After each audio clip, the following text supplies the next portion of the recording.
What's up, everybody? Welcome back to Pens and Tea. My name is Carrie, and today we're going to talk about the 5 best paper to use for fountain pens. It's a little rainy out today, and when I say a little rainy, I mean it's very rainy. So I got mood lighting over here and fake lamp lighting over here, despite the fact that it's 10 o'clock in the morning and it looks like it should be like just before nighttime. So nothing really better to do on a rainy day, in my opinion, than to use your fountain pens. And so I thought, I get a lot of questions about, hey, I'm just getting into the fountain pen hobby, or even people who've been in it for a while. I'm looking for some new suggestions. So I thought I'd bring out my personal opinion for top 5 paper. I'm sure there are some papers that I haven't used, but these are my favorites. So in no particular order, I'm just going to talk about random ones. This guy here is a Clairefontaine notebook. And I brought this out, not necessarily because it has to be like this format. This is just like a little small notebook that I picked up from Goulet Pens because I really like the ink splatter design. But the paper in and of itself is basically one of the best papers. So this one happens to be, like I said, a Clairefontaine notebook. This one is a 90-gram paper, 90 GSM paper.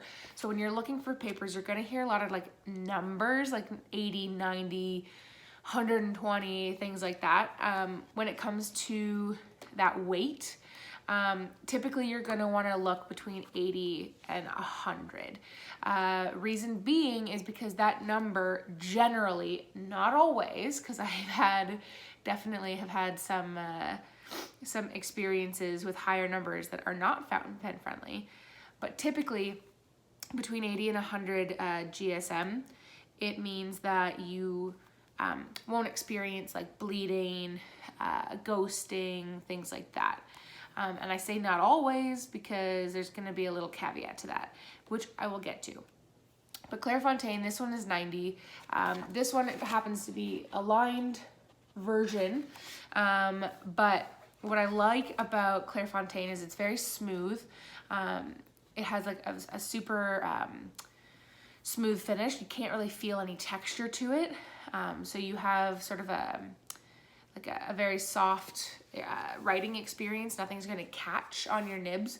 So if you're using a fine nib, extra fine nib, things like that, you want really smooth paper so that your nibs, the small point of the nib doesn't catch on the fibers of the paper. So that's why I really like that. You don't really get any ghosting or show through with this, with the exception of Sharpie. Sharpie pretty much annihilates any paper I've ever tried. So you definitely will have a little bit of problems with that. But in general, for fountain pens anyways, Clairefontaine is perfect, and it is one of the gold standards. Speaking of gold standards, what you're going to hear a lot about is Rhodia. And for good reason.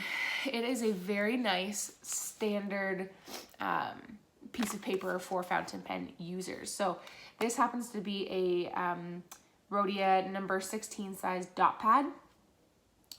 This is 80 GSM, so 80 grams. This is what I would literally consider the standard of fountain pen paper. This is what I use, specifically this dot pad here. Dot just means like literally it's a dot grid instead of lines or a blank or anything like that. This is literally what I write all of my ink samples on, all my writing samples, things like that. If I want to test out an ink I've never used before, I will test it first on Rhodia. Reason being is because it is, again, in my opinion, the standard. So you're gonna get a little bit of sheening, a little bit of shading. It's not very absorbent. So, you're gonna be able to get some of those properties. But unlike a paper I'm gonna talk about in a minute, it doesn't bring out extra shading. So some paper will lean towards more properties than the other. So if I want to test out an ink I've never used before to see its like everyday kind of characteristics, this is the paper that I will use that on. You can get Rhodia in basically any like size. You can get dock grids, you can get I think French ruled, you can get like lined, you can get blank, you can get all kinds. You can also get notebooks like this. So this is actually the second Rhodia notebook that I've used. I had one that was orange originally. This one happens to be silver. This is the one I'm currently using actually for my journal. I go through a lot of journals, but this is the one I've been using for that. And I really, really like it because I can use whatever kind of like ink I want. As you can see there, lots of different colors. I'm not going to show you too close up because, you know, it's a journal. But you can use lots of different colors. You can use lots of different nib sizes. There's really no restrictions. In my journal, when I flip through it and I'm using like a very wet nib and a very broad nib, which I don't typically lean towards the broad ones, but you'll get like the smallest hint of bleed through, or not bleed through, ghosting, but it does not in any way hinder you from using both sides. So I definitely recommend Rhodia. Like I said, I think this is the standard when it comes to fountain pen paper. One that is not the standard, but is a huge star and big time favorite of a lot of people, including me, is Tomo River. So this happens to be another actually Goulet notebook. It's just super thin. This is the kind of stuff that I like to use, this one and like things like this. These small little kind of flimsier notebooks. This is the kind of stuff I like to use just to write random stuff, sometimes scribble, doodle, do the, you know, writing samples when I film videos, like just the random stuff that I don't plan on keeping. So when I write through this notebook and all the pages are full, I'll just toss it in the recycling. Whereas like journals and stuff like that, I will keep these pretty much forever. So this one happens to be Tomo River paper. And what is so amazing about Tomo River is that you're gonna get all of the best properties from the ink. So Tomo is famous for showing lots and lots of shading, lots and lots of sheening, because it doesn't absorb through the paper. So if you have an ink that is gonna have any characteristics, meaning like shading, sheening, shimmer, anything, it's going to show on Tomo River paper. And that for a lot of people is a huge bonus. Even with ink that doesn't have many of those qualities, will still look a little extra special on Tomo River paper. It is just fantastic. So I really like Tomo River. I use it almost every day. Because of that very reason. It makes your everyday writing look fantastic. It's very smooth, so your nib glides along, there's no catching. But one thing I will say is that you generally have two different sizes or weights to this paper.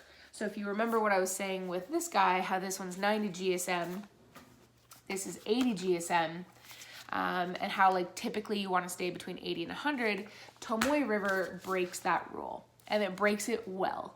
So this one that I have in my hand is actually 52. So now you're probably thinking, well, that's well below 80. Like, what are you doing?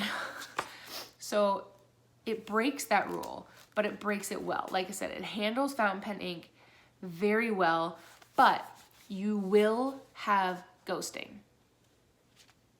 Full stop, dead period, that's it. You will have ghosting. You still don't have much bleed through, but you will have ghosting. So, you know, if you're familiar at all with the Midori Traveler's Notebook, that uses Tomo River paper, or you can get even like this like little, Midori makes like other little kind of like notebooks like that. You can get like just blank sheets, you can get notebooks, you can get anything. Tomo River is starting to become a little more popular. It used to be really difficult to get your hands on a notebook specifically of Tomo River. The Kickstarter that went down that I will eventually do a review on, like the Hippo Noto, that is the first time really that you've seen a large notebook filled with Tomo River. And that's because Tomo River paper is pretty expensive by comparison. Paper in general is kind of expensive. I will put the prices down here because I don't remember off the top of my head, but this guy was not very expensive. I think he was around like 10 bucks. Rhodia dot pads, again, also not very expensive. You're gonna notice a theme, by the way. Almost every piece of paper I use or like notebook or whatever is A5 size. Typically you can get A4 or A6, just depending on what size you want. But Tomo River is more expensive than most others. So for example, I think these two were about the same price. And if you see here, like this is the Tomo River, this is the Clairefontaine, like you can definitely see, you know, you get more sheets with Clairefontaine than you will Tomoe. But this paper is fantastic. So if you really want to bring out your ink's best quality, then definitely go for Tomo River. Just know that you will have a good amount of ghosting. Okay, another one that actually has become a favorite, even though I never even really considered it before, was another notebook actually that I use. This is another one I used for my journal from 2016 to 17, and that is the Life Noble Note. So I have done a full review on this notebook as well. I've done one on Clairefontaine, I think, before. I know I've done one on Rhodia, but I actually quite enjoyed this notebook. So again, it doesn't necessarily have to be in this format, but Life is a Japanese brand, and they make a lot of paper in a ton of different ruling sizes. And this one I quite enjoyed. So this paper, you'll get a little bit of ghosting, just a little bit, but I've used thick nibs. I used a Sailor Zoom nib in this before, and that is just crazy. So like here you can see you get a little bit of ghosting. It looks actually a lot worse on camera than it is in real life. No bleed through, which is great. It does bring out a little bit of the ink's properties, but it's a little more similar to Rhodia in the sense that it's just kind of like a standard paper. It's not like Tomoe where it's gonna bring out like everything that's there. But it performs really, really well. The only time I ever used this where it had a little bit of feathering was when I used a Diatramentis Red Roses ink. But everything else I've thrown at it has had zero issues with it. So I think it was just a random quality of that specific ink. But Life is great. It's a relatively inexpensive paper. I say relatively because, again, paper in general is stupid expensive. This one happens to be like a kind of like a cream finish, but I know that they make white ones. Again, it's pretty darn smooth. One thing I will say a little bit about this, and that actually goes for Rhodia and some Tomo Rivers as well, is that the smoother the finish is, the more pleasant the writing experience will be, especially again with finer nibs, so nothing catches. But it is a little susceptible to your oils from your hand. So I have very dry hands, so I don't encounter it very often. But sometimes I do notice that if you are writing at the top of the page and as you get down below, like to the bottom, you can occasionally experience on all of these notebooks some skipping just because of the oils from your hand. So that's why sometimes you'll see people use like plastic sheets that they keep under the bridge of their hand so that as they move along, they don't transfer any oils. I did have that happen a couple times on this, but it's not because of this paper. It's just mainly because of the oils from your hands. But I quite liked this one. I will correct myself if I'm wrong here, but I believe this is about 80 GSM as well. So those four, the Noble Note, the Tomo River, the Rhodia, and the Clairefontaine, these are, I think, 4 of the best, but they are a little bit more expensive. Like I said, when I post the prices, these two are going to be a little less expensive just because they're small, like little know-nothing notebooks, whereas the other two are more substantial. But one notebook, one paper that I think deserves an honorable mention and a place in the top 5 because it's less expensive, you can get it in a lot of different formats, is Lloydstrom. So I really actually liked this notebook. I went into this notebook with lower expectations because I had heard some bad things about this paper. I had heard that it ghosts, I had heard that it bleeds, you know, that it's not super pleasant to write on.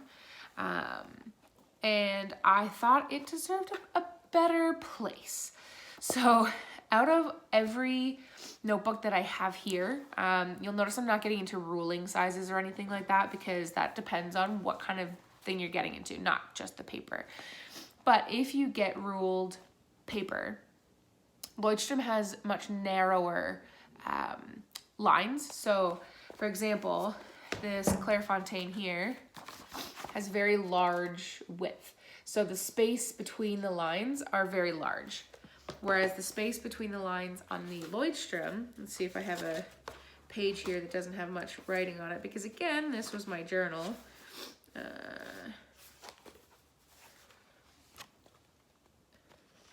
Is much, much smaller. So the benefit to that means that this notebook is going to last you much, much longer because you get more lines per page. Downside, if you use large nibs, you may have a hard time like cramming your writing into that little space. I don't have very large writing and I typically will use a fine to a medium. So for me, it was no problem whatsoever. The page, like the fiber material is a little bit more, or I guess a little bit less smooth, I should say. So you will feel your pen like running along the paper a little bit more than any of the other notebooks. So, you know, if this is like, you know, writing with a buttery smooth nib with no feedback whatsoever, this is kind of like writing with a fine nib, like with a small amount of feedback. It does have a little bit more of a catch. What I really like about this notebook, again, it's not just because of the notebook, it is numbered, which is kind of handy. But the nice thing about this paper is that I've thrown a good amount of pens and ink at it, and it does still handle it really well. There are a few that don't. If it's like kind of crazy, just like thrown at it and, you know, like bold, like inks and stuff like that. And for whatever reason, a generic gel roller ball didn't do well on this, but most of the time, like 99% of the time, ink did just fine with it. And it, again, if you're using like a super fine nib, you will notice. So this is a great paper to use to test out if your nib is tuned well. Because if you're using like an extra fine or a fine, and if you're using it on a like Clairefontaine paper, for example, this paper forgives a little bit of variation in your nib. So if your tines are not like perfectly aligned, that paper, because it's so smooth, it'll forgive a little bit of that. This paper, because there's a little bit of tooth to the paper, it will catch. So if your nib isn't perfectly aligned, you will be able to tell on this notebook. And I suppose that's a good thing because you want your tines to be aligned, but it's also a bad thing because, like I said, if you notice that, you know, you're catching on this, it's gonna be susceptible to it. But I've used like cursive italics, I've used like sharp pens on this before, and I've been okay. And I like the fact that this is much less expensive. You get a lot of bang for your buck on this. You can get huge sizes if you want. Like the versatility with this paper is really great. And for the fact that you can use like 99% of things with it, I think it deserves a mention. And it's one I think that is a little controversial with the fountain pen community, as I'm sure the comments will begin to show. Some people love this paper, some people hate this paper, and that's why I said at the top of this video, this is my top 5. So that is why this guy is there. So we talked about Clairefontaine, we talked about Tomo River, we talked about Rhodia, we talked about Life Noble Note, and Leuchtturm. So what out of these 5, you know, makes them these 5? It's the fact that I lean towards them more often than anything else. I would recommend it to anyone, be it a fountain pen beginner or someone who's been using fountain pens for 30 plus years. And the fact that they come in all different sizes. If I could only choose one paper out of all of these, I'd probably choose the Tomo, if I'm being quite honest. The Tomo River paper just, oh, what it does to the ink is unparalleled. You will find nothing like it. And I really, really appreciate that. It is more expensive. You can't get like every single, you know, pen on it, because if you throw like a wet noodle to it, sometimes you will get a little like too much ghosting. And I do like to be able to use both sides of the paper, but oh man, does it make your ink look good. And at the end of the day, isn't that why we use paper in the first place? So given one choice and one choice only, I would have to choose the Tomo River paper. But that's my top 5. What's yours? Let me know in the comments section below. If you have any comments, questions, concerns, or anything like that, definitely throw them down there as well.